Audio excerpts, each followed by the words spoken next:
Summit greetings, my FAI friend.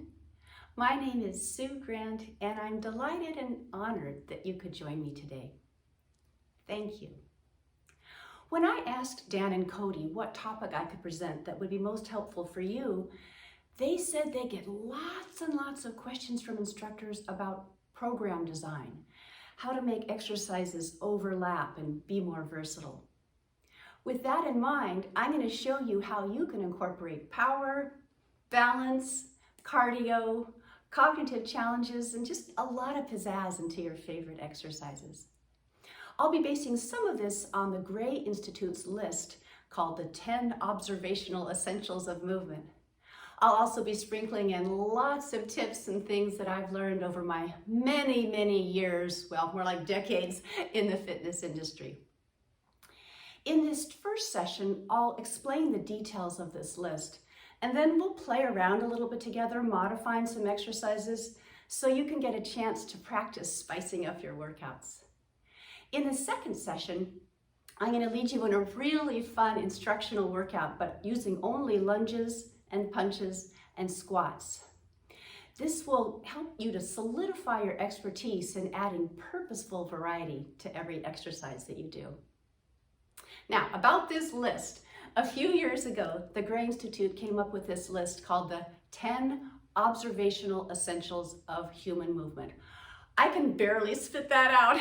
Even though the title is somewhat cumbersome, I love this list because it's a systematic, logical, and truly functional way to modify or tweak all human movement. This simple list will give you all the tools you need to incorporate fresh functional variety into your workouts. But you know what? As we go through this list, I bet you're going to maybe sort of roll your eyes and think, I already knew all this. And you know what? You'll be right. There's nothing on this list that you haven't seen or done before. But the magic comes from having this organized, comprehensive tool right at your fingertips. All of the content on this list is part of something called Applied Functional Science, which is the body of knowledge taught by the Gray Institute. There are some incredibly brilliant people that came up with this material, and I'm honored to be able to share it with you. However, I am not one of those intellectual brainiac genius types by any stretch of the imagination, which means I'll be presenting this material the only way I know how, which is very simply. But this is a big bonus for you because it means you'll actually be able to use every single thing that we do today. It's going to be a very practical session for you. After I go through the list, we'll get a chance to practice tweaking some of your favorite exercises.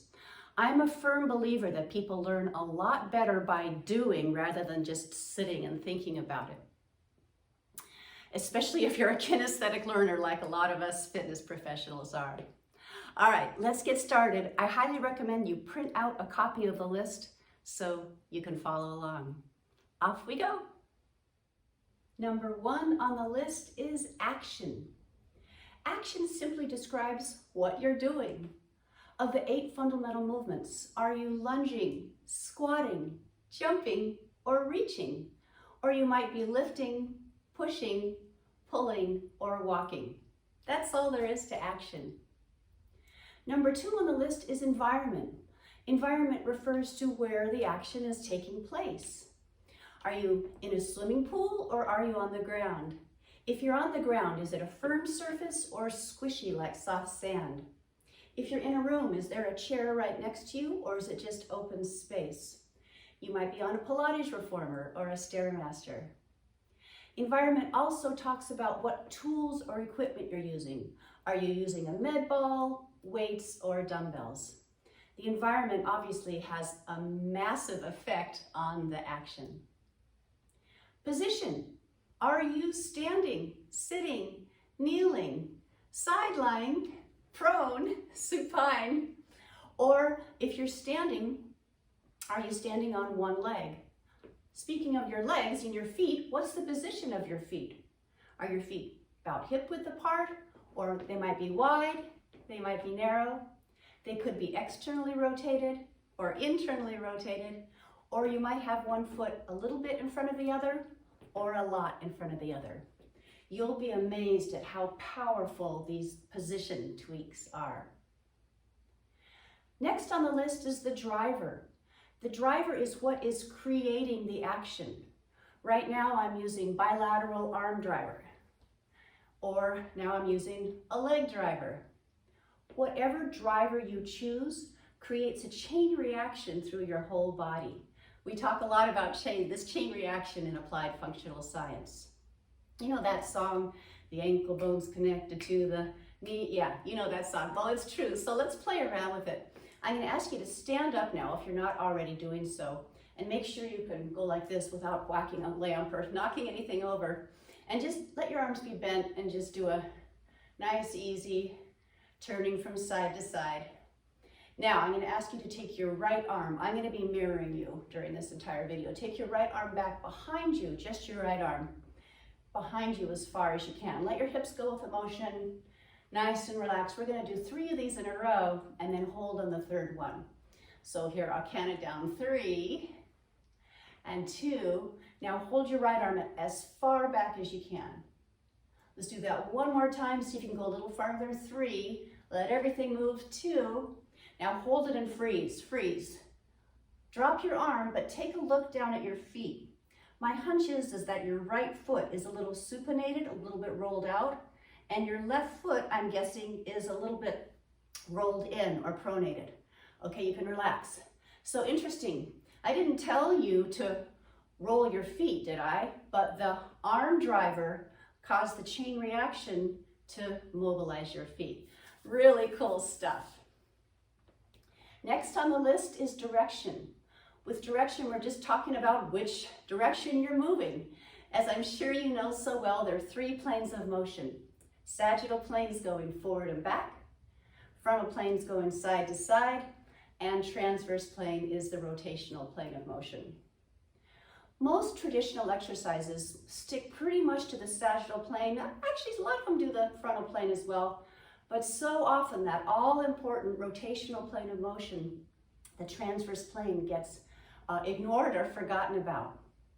It's so important when you're working with your older adult clients to let them practice moving in that rotational plane of motion in a safe environment when they're working with you. That way, when they rotate without thinking about it during the day, because we are task-oriented people, their body's going to say, oh, I've done that with my trainer, no problem. No injuries. Height simply refers to how high are you moving something. I told you this would be a basic list. Are you moving your dumbbell to shoulder height, or are you moving to overhead? Are you swinging your leg at ankle height, or knee height, or hip height? That's all there is to height. Distance is next on the list. We usually talk about distance in sort of a relative term with applied functional science. I'm going to ask you just to do a forward lunge with your right leg. Good.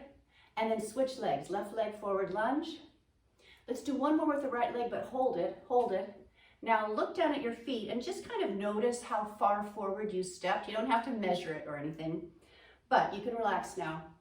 There are 3 different sort of descriptions of distance in AFS. There's either initial range, which is pretty small, mid-range, or end range of motion.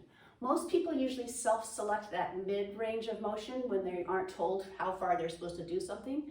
But as you know, this is such an effective tweak because a lunge like this, initial range is super easy, mid-range a little more, but boy, oh boy, if you go to that end range of motion, it's a much more challenging exercise.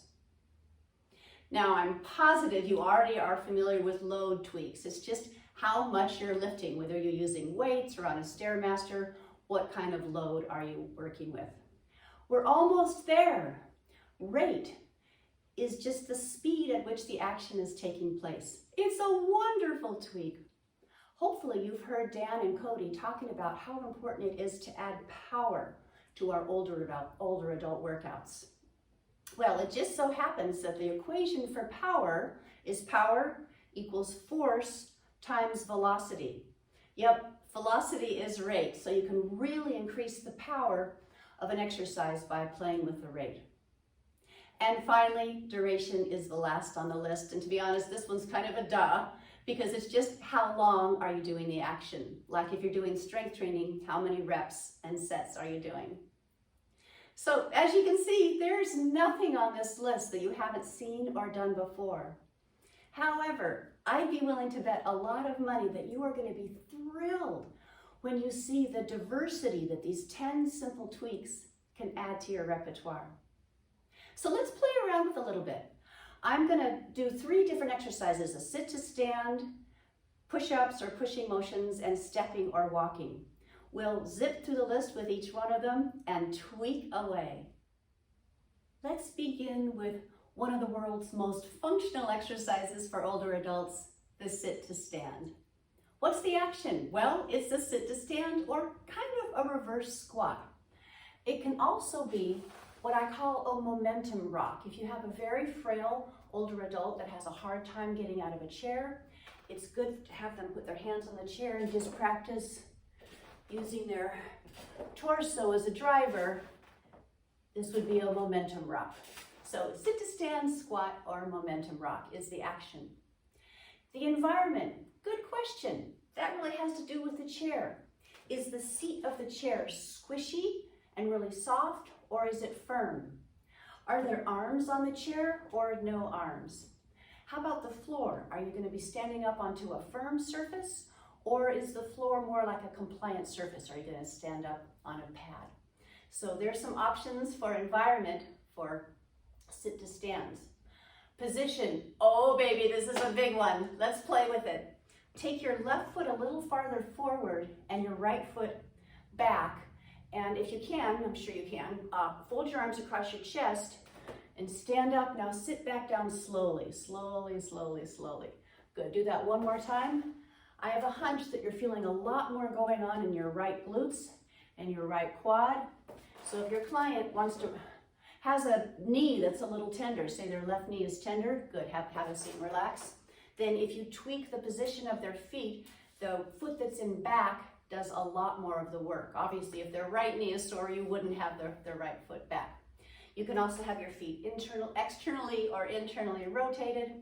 If you have your feet way out in front of you, oh, that's not happening. So make sure that their feet are tucked underneath. And arm position is another position tweak. For frail older adults, they might need to use their hands on the chair or the thigh to get up, or the most advanced position is to have their arms crossed over the chest. There's position.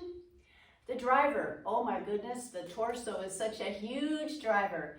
You may have heard that expression, nose over toes.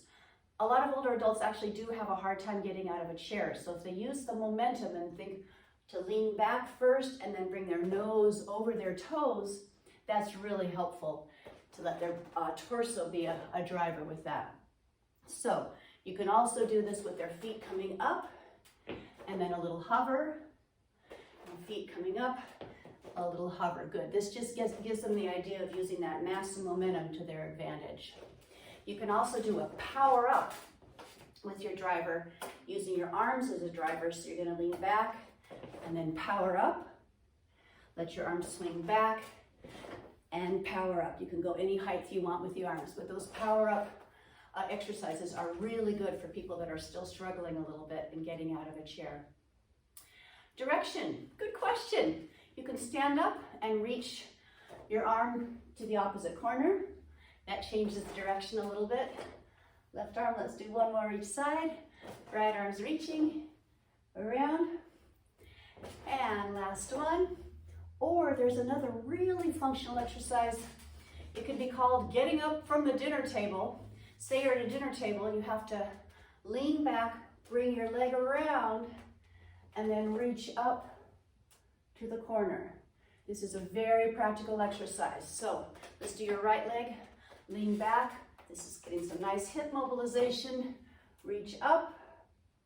Good, let's do it one more time so you can get it in your kinesthetic memory. Lean back, bring that leg way around, and reach up as far as you can. Got it? And then come back down one more time with your right leg. Whoo, big hip mobilization. And come on down. Okay, my friend, height. Well, that's a very important tweak with sit to stands. I'm sure you know, the higher the chair is, the easier it is. A lot of times older adults, when it's a low chair, or couch, especially if it's squishy, they just can't get up. So height is a huge tweak with a chair sit to stands. Distance. Well, there's initial range and mid-range and end range. Pretty basic. Low, you can put some weights on your shoulders or have them hanging down on your hands if you want. Rate, oh, big tweak with sit to stands. I'm gonna have you stand up. Now sit back down in 5 counts. 5, 4, 3. Eccentric muscles kicking in big time. Or you can power up as fast as you can. Cody and Dan love these power ups because obviously they add power to this very functional exercise. Power up and sit down. And one more using rate. You can rock, you can put your hands on the chair and then rock and hold for 2 counts. If that's easy enough, you can have your hands sort of in a prayer. I know what you're praying for. And so again, playing with rate is a really nice tweak. And duration, well, you know, that's just how long are you going to be doing these chair sit to stands. So let's play around with these tweaks a little bit. I want you to turn on your imagination and stand up and pretend there was no COVID-19 and you are at the Hyatt Regency Hotel in Aurora, Colorado at the FAI Summit, and you just had a great day, but you went for a swim in the swimming pool, which is up on the rooftop. So you're a little bit cold, a little bit dripping wet, and you get to the elevator on the rooftop and you push the button and you come in. I don't know why you have your arms crossed, but you do. You come in and we're going to be going down the elevator. So you go down the elevator and then on the next floor up, it opens up and a little kid comes in and guess what he does? He pushes every single button. So you got a long ride ahead of you, my friends. You're going down slowly, slowly, and then it stops again, the door opens and a mother comes in. She's got her stroller and it takes a while to turn the stroller around. Then you're going down, down, down, and then finally you get to the ground floor and the mother's, the stroller, the wheels kind of get stuck in the threshold there. But you're a very gallant person, so you help her get out. And then finally you're on the ground floor, you collapse, and you decide you're gonna go straight for the bar and forget the shower after that long elevator ride. You can make up any story you want, obviously, with your clients, but that's just a way to get a little bit longer descent, playing with rate and distance on the sit to stand. Okay, game. Got this straight from Ryan Glatt's Brain Health Trainer certification course. If you haven't taken that course, you highly, highly should. It is the best. It's just so wonderful. So here's the deal. If I say an even number, you're going to hover. You can choose what distance you want to hover. You can be any kind of height you want. So even number is hang out here, 2, 4, 6, or 8. If I say an odd number, you sit down quickly and come right back up. So even is hold, and then odd, 1, 3, or 5, is come down and up. Okay, ready? I'll do it with you. Here we go to start. 2, 8, 9, 10, that wasn't pretty, 14, 97, 12, and relax. Okay, let's do it a little bit differently. I was using visual, auditory cues then. Now I'm just going to use visual cues.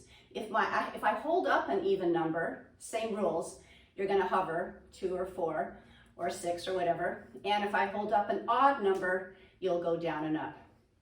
Okay, you know what, I'm not going to do this one with you. I'm going to see if you can do it with just following these visual cues. So,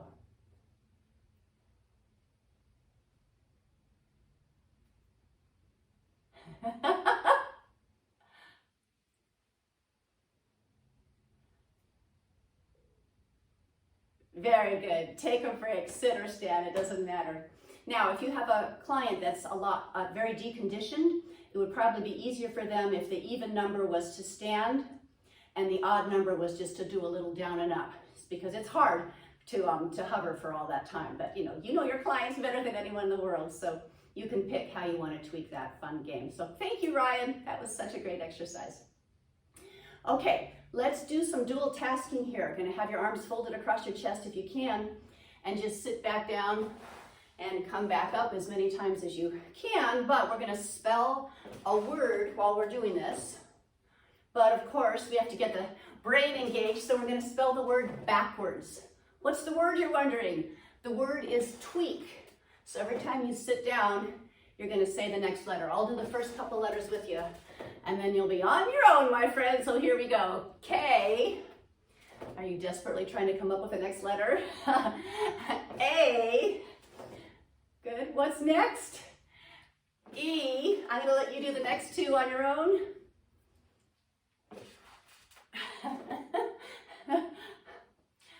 And last one, have a seat. Okay, relax.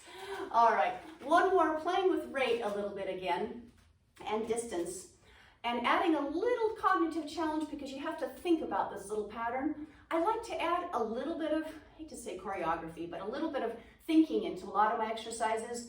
Number one, to add novelty and fun, but also to get that brain engaged. So you don't want to do too much and get them frustrated, but you'll be fine with this one. So you're going to come up, pulse 2 times in the middle, and sit down. Come up, pulse 2 times in the middle, and stand up. Pulse, pulse, sit down, pulse, pulse, stand up. Here we go. So it's pulse, and sit down. Again, pulse, and stand up. Here we go. Pulse, sit down. You got it. Pulse, stand up, and pulse, and sit down. There you go, my friend. That's all the time I have for sit to stand tweaks. Let's move on to push-ups. Let's play around with some pushing motions. If you're prone, of course, it's called a push-up. And if you're supine, you'd call it a chest press for the action. The environment. The wall is a great place to do push-ups if your clients have wrists that are a little bit tender and can't do push-ups on the floor. Of course, the floor is a part of the environment. You can have your hands on a step, or you can have your knees or feet on the step, or you could have a med ball under one hand for the environment. Position. Oh my gosh, don't get me started. There's so many position tweaks. Let's start off with position tweaks on the wall. As you know, if your feet are close to the wall with push-ups, it's pretty easy. But if you have your feet far away, it really ups the challenge quite a bit. But boy, oh boy, can you play with position with the hands? You can have one hand a little higher. You can have your hands a little wide or very wide. You can externally rotate your hands or internally rotate your hands. All sorts of different tweaks you can do with position on the wall. Same thing, prone. You can do those same tweaks with your hands. Have one hand a little farther forward or wide. If you do narrow, you're gonna get those triceps fired up. Lots of different hand positions. Prone. Sideline. If you take your top hand and put it on the floor, then you've got a nice tricep push-up like so.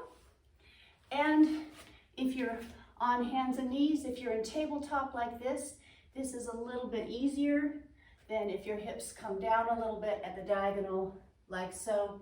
And then of course, everybody knows the toughest position of all is hands and feet. You can also do push-ups at an incline. This is a nice sort of middle of the road. If the wall push-ups are too easy for your client, but the floor is too hard, an incline here. It's kind of midway, or, oh boy, here we go. You can do an incline down to make it even harder than normal. So many different ways to tweak the position to make it just right for your client. And then of course, position, you can always be supine and do that traditional chest press. Driver, you can either use 1 or 2 arms. You better believe today you're just gonna see me doing 2-arm drivers today. Direction, ooh, some fun tweaks with direction. Grab a tube if you have one. If you don't, that's fine. And put it behind your back. Take a handle in your hand just so they don't whack you in the face. And for direction, instead of just pushing forward, try pushing your right arm off to the corner, like so. You know, just for giggles, let's make a little pattern. Let's go right and left and then both together twice. Here we go. Right and left, both together twice. One more, you can make up any pattern you want, but you can see lots of different tweaks with position with the tube. But how about position on the wall, direction on the wall?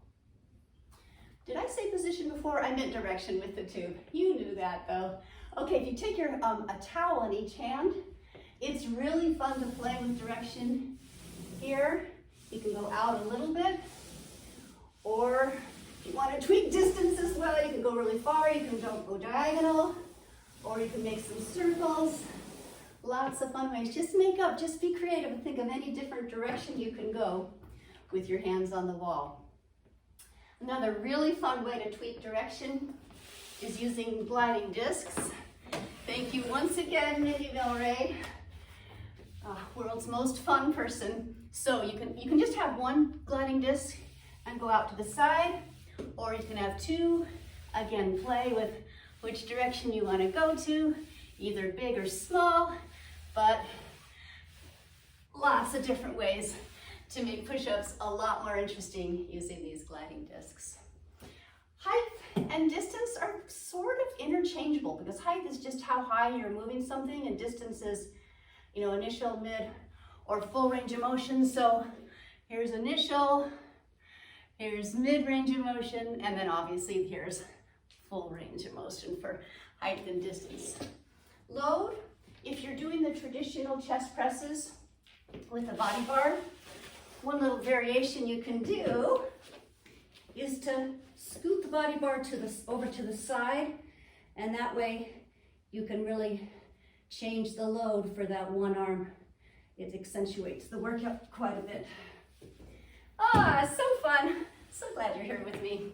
And obviously, if you're doing chest presses, you can change the load with the weights. You can do one for asymmetrical, which is always good, or you can use tubes that are tougher with the load. So let's play with rate. Love rate. Grab your tube again, or just imagine it if you don't have one right in here with you. Let's do a little pattern with the rate tweak. Let's go quick, quick, slow, starting with your right arm. So it's quick, quick, and slow. Go again. Quick, quick, slow. Faster everything. Quick, quick, slow. Quick, quick, slow. One more.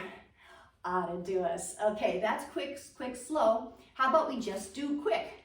Punching as fast as you can. Push-ups turn into punches.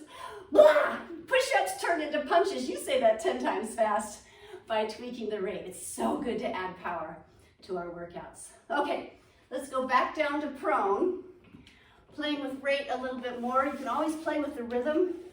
Maybe 3 counts down, 1 count up. 3, 2, 1. Or you can maybe do 4 halfway pulses and then go down and up. So it's 4, 3, 2, go all the way down and up. One more time, little pulses here, and then go all the way down, tweaking distance and rate. See, these tweaks just give you so many different options. So duration, reps and sets. If I was working with a client that's a little bit deconditioned like I am right now, I would probably break up the sets and do some push-ups and then do something else and then come back and do push-ups. Alrighty, you ready to play? Let's do that. We zip through the list, grab a tube, or imagine you have a tube, and if I say red, you're going to push forward with your right hand. If I say yellow, you'll push forward with your left. So think R red, yellow has L's in it left. So I'll do it with you to start and then I'll launch you into space on your own. So red, yellow, yellow. Got it? Okay, I'm not going to do it with you, so go ahead and just go on your own. Here we go. Yellow, red, yellow, yellow. I'll try to enunciate better. Red, yellow, red, yellow. Oh, did I hear you say it was too easy? Okay, let's add blue is both together. So red is right, yellow is left, and blue is together. Okay, here we go. I'm not going to do it with you, so you have to think. Blue, red, red, yellow. Okay, I'm going to go faster. Yellow, red, red, blue, yellow. Okay, I'm going to try to do 6 in a row. I don't know what's going to happen. Let's see. Blue, red, yellow, yellow, yellow, red. Okay, good enough. So you can play with that again. I just like throwing in things to keep workouts fresh and fun. So your clients come back begging for more and they actually want to work out with you. Because it's more like a party. Okay, tricep dips. I'm sure you've done these off the edge of a step. We can do a little pattern with rate here. Let's try that quick, quick, slow with this. That's tweaking position and rate actually, or distance and rate. So it's quick, quick, slow, quick, quick, slow. Let's go faster. Quick, quick, slow, and quick, quick, slow. Great. Okay, good enough. So again, just different ways to play around with your standard exercises that you're so used to. Let's try something that's good if you have a client that's fairly deconditioned. You're going to start off like so, and then lift up one knee, excuse me, the other knee, one knee down, other knee down, and then a push-up. Let's start with the other knee up, so it's up, up, down, down, and push up. This is a nice one to do to kind of ease someone into going into a plank, because sometimes for deconditioned clients, planks can be really challenging. Okay, med ball. Grab a med ball, or imagine you have one. We're gonna roll the ball from hand to hand and do a push-up each time. So it's a push-up, roll the ball back and forth. You get the idea? Okay, let's do a little dual tasking. You're going to recite the alphabet, but you're gonna skip 2 letters in between each one. So I'll start off with you and then leave you on your own. So it's push-up, A, push-up, what's next? D, I'll do one more with you. What's next? G, go, say the letter, think fast. We'll just do 2 more, I'll have mercy on you. Okay, take a break from that. Again, anything to get the mind going and to keep it fun, I think is a good thing. Okay, back to prone. This time, you're going to start off on your forearms. You're going to come up and do a push-up, and then come back down, and then come back up and do a push-up. Again, this is good because it's not that tough, but it gets some motion going to get up into that push-up position. Okay, you get the idea. One more variation on this theme since I'm here anyway. You're going to do a push-up and extend one leg, do the push-up, switch legs, extend, bring it in, extend, bring it in, tweaking position, extend. And if you're here anyway, if you're feeling a little walk on the wild side, you can do a push-up and lift one hand. You could have a weight in that hand, push up and lift the other hand. Final push-ups, little plyo. This might not be that pretty, but that's okay. You're gonna kneel behind the step. You don't have to be in a step, but I'm gonna use it today. You're gonna catch yourself coming down the step, pulse 3 counts down, and then push yourself up. Here we go. 3, 2, 1. Come up. One more. 3, 2, 1, and up. There you go, my friend. As you can tell, I could go on and on and on for hours with these push-up tweaks, but it's time to move on to marching in place or walking. Very fun on the push-up tweaks. We're going to finish up today with 2 actions, actually, either marching in place or walking. They're close cousins, right? The environment could be a firm surface, a floor, or soft sand, or maybe even a treadmill or a Stairmaster. The position for marching, you can march in place seated, as you know, or standing Or the position of your feet can be wide or narrow, or you can combine that, wide and narrow, wide and narrow. Here we go. So if you want to make this tougher, you play with the distance and go really wide, or not so much to make it easier. 2 more, and last one. Great. Okay, driver is just your feet and a lot of lower body muscles. Directions, you can obviously walk forward, you can walk backwards, you can take steps to the side, or to add a little transverse plane, you can do a karaoke like so. This is really good for older adults to practice, but be sure you progress it by doing a step, touch, and step, touch. So different directions you can march or walk. Height, well, you're on the floor obviously. If you use a step, you can go to ankle height with marching, or get rid of a step, you can do a step knee lift and go a little higher, or you can go even higher with your knees if you want.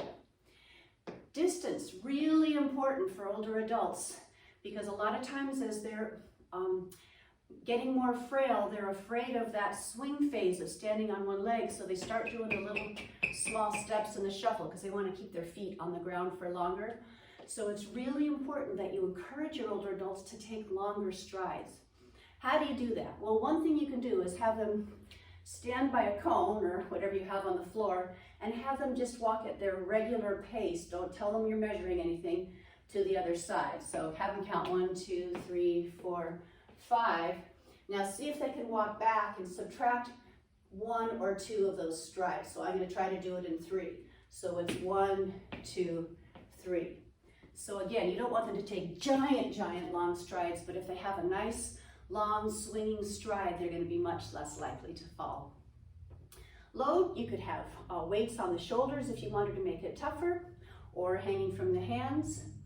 Rate, oh boy, that's a fun one. You can do really fast feet, or you can do slow knee lift, a little weight shift. You can add an arm driver. This is really good for balance and fall prevention as you play with the rate on these very slow-mo marches. And finally, duration. Well, how long does your client want to be able to walk? And you want to train for that. It's all about what they want to do in real life. Interval training, HIIT, HIIT training, obviously, is a great way to play with the duration as well. All right, speaking of play, let's play. Let's play with the rate a little bit. We're going to go 1, 2, and hold your knee up on the 3rd count. So it's 1, 2, hold. Here's easy. A little more. You can add a little direction, and you can make it bigger. Add an arm driver. You can add a little lift if you want. Let's do 1 more each side. We're still just marching, right? Okay, take a break. Speaking of the rate, you can do that little triple step. 1, 2, 3, 1, 2, 3. Here's easy. 1, 2, 3. Again, playing with agility. So important. Add an arm driver if you feel like it. Add a knee lift. 4, 3, 2, and 1. Okay, there's your triple step. Okay, 4 steps to the side, and then single step touch at the end. Again, you got to think about it a little bit, not too much. You'll be fine. So it's 4, 3. Now single step touch here. Single, again single. Now 4 steps go. 4, 3, and single here. A little bit of choreography just to get them thinking. Add the arm driver. 4, 3, single here. Single, single. Good. Make it harder. Go like this. 4, 3, and single here. Again, you can tweak this any way you want. 1 more time to the side. Go. 4, 3, and single. Down you go. Very nice. Okay. Speaking of fast twitch muscles, let's play with a little agility. I'm going to have you step with your left leg only to the front and to the side. You're saying this does not count as agility. Just wait. Let's go twice as fast. Front and side, front and side. And then you're going to see how fast you can do this. 4, 3, jiggling is mandatory too. And last one. Why is it important to do agility? Well, as you probably know, we're all born with some kind of percentage of slow twitch muscles and fast twitch muscles. Everyone has a different ratio. If you like long distance running, you probably have more slow twitch muscles. And if you're a sprinter, you're probably born with a higher percentage of fast twitch muscles. But as we get older, we all lose a higher percentage of our fast twitch muscles. And this is a big problem because when you lose your balance, you've got to be able to react instantly, and those fast twitch muscles have to be tuned up to be able to regain your balance. So it's really important to play with agility and fast twitch muscle exercises. Okay, let's do another little pattern here. You're going to do a side lunge, triple step, side lunge, triple step, side lunge, triple. Here's an easier version. If you tweak the distance, it's a lot harder. You can tweak height or straight. 1, 2, 1, 2, 3. We're still just marching, sort of, right? These tweaks are great. 4, 3, bum, bum, bum, 2, and last one. Great. Okay. Again, I won't really call it choreography, just adding some different steps to get them thinking, keeps things fresh and really fun. Okay, true, false. I'm going to get my cheat sheet because you know me, I get too excited and I can't think of things as I'm doing this. So if I say something true, you're going to do fast feet. If I say something false, you're going to do a slow-mo march. So true is fast feet and slow is a march. I'll do the first one with you and then I'm going to let you do it on your own, okay? So true is fast feet. Here we go. Mockingbirds are very quiet birds. Not so much. Babe Ruth, keep going. Babe Ruth was a famous football player.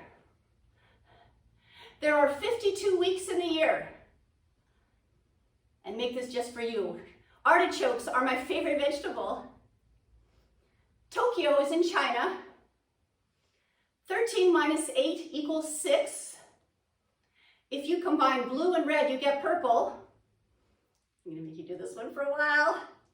And the alphabet has 24 letters. Okay, true, false. I know it's silly, but it's just, I think it's so important to add some fun and novelty into your workout. You can make up any true, false list that you want, things that your clients know more about to make it even more fun.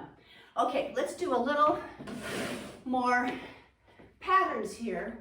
You're going to walk forward 4 steps with a speed bag in the upper left corner, and then you'll walk back. It's actually 8 steps, twisting. So it's 4, 3, 2, and twist left, right, boom, and boom. Good, do it again, bigger, 4, 3, and twist, come home, 4, 3, one more time, go, just a little pattern to get us thinking, and twist, 4, 3, 2, and good. All right, double jog. Doesn't have to be a jog, or you can add an arm driver on the diagonal. Here's easy, here's medium, here's a lot. These tweaks can take you very far. 4 more, 4, 3, 2, and 1. Great, okay. Let's finish up with one more pattern. Again, this is to get us thinking. You're gonna walk forward 3 steps, and then you're gonna rock forward 3 times, forward, back, forward. Then you'll turn and face the back of the room and do the same thing, rocking, facing the back of the room. So we'll walk forward 1, 2, oopsie, sorry, I gotta start with the other leg. I was trying to think which leg to start. So 1, 2, 3, and rock. Turn to your right, 1, 2, 3, and rock, you get it? Turn to your left, so you'll always turn that direction. Got it, turn, go to the back of the room. Let's add some arm drivers. Turn to your left, 2, 3, reach. Go again, 1, 2, 3, reach. One more each way, reach bigger. Last time, 1, 2, 3, reach. There you go, my friend. Whew. Congratulations. Now you know the basics of how to use these tweaks in these very simple exercises. Sit to stands, push-ups, and marching or walking. The exciting thing is that now the sky is the limit for you as you start implementing these tweaks with your very favorite exercises. Now that you're familiar with these concepts, I highly recommend that you watch the next instructional workout. It's called Lunges and Punches and Squats. Oh my! I had a blast putting together as many creative tweaks as I could think of for you with these very, very basic exercises. I hope you finished that workout completely overwhelmed with brand new innovative ideas that you can use for your clients at home. If you have any questions or comments, please reach out to me. I'm here for you. Thank you so much for joining me today. Enjoy the rest of your summit. Bye for now.